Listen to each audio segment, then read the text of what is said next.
Coucou tout le monde, je suis heureuse de vous retrouver aujourd'hui pour vous présenter la collection Bohos d'un peu plus près. Alors déjà, je vais vous présenter le bloc 30-30, mais sachez qu'il existe en 20-20 et aussi en 15-15. Je mets déjà ça de côté, je vous montrerai après.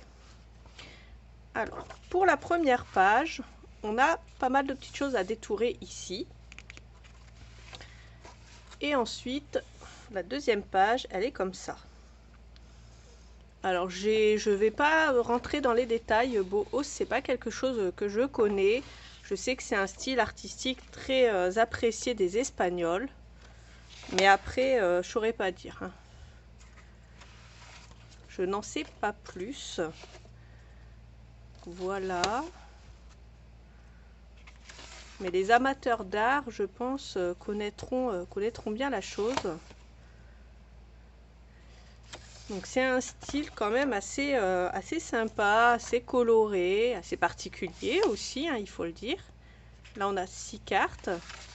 On a du mobilier des années de je ne sais pas quelle année, mais en tout cas c'est c'est un design assez vieux. Mais c'est très coloré, je ne sais pas comment dire, c'est vraiment très artistique. Et c'est une collection de Sara Alcobendas, donc qui travaille pour Stamperia. C'est une designeuse.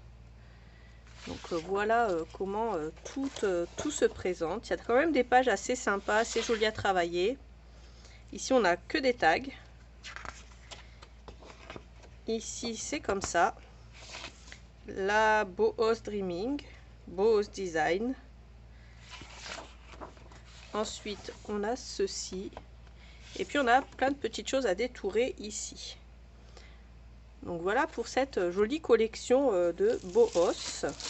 Ensuite, pour les chipboards, on a reçu cela. Alors c'est des lettres de l'alphabet.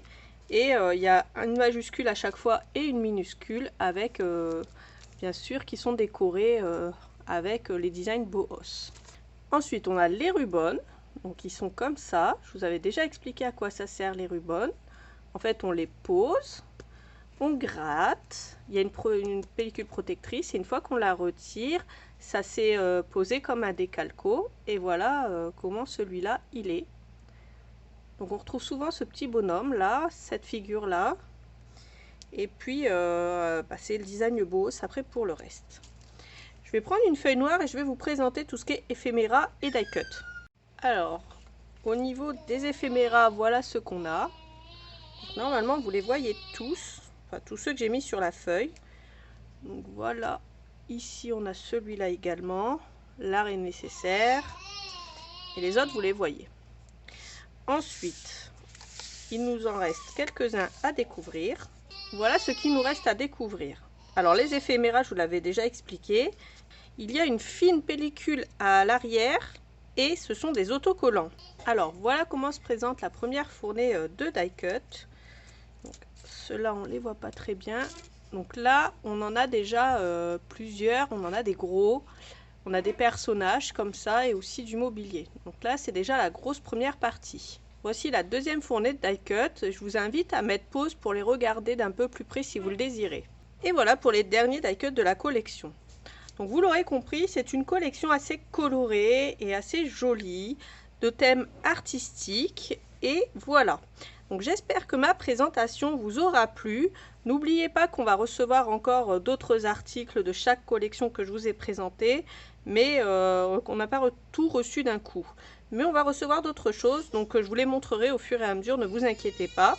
Si vous avez une question quelle qu'elle soit, n'hésitez pas à me laisser un commentaire sous la vidéo. Et n'oubliez pas de regarder la barre d'infos, elle se trouve juste là, ici. Et je vous mettrai tous les liens bien sûr dans la barre d'infos. Donc voilà, sur ce je vous fais des gros bisous et je vous dis à bientôt pour une autre vidéo. Bye bye!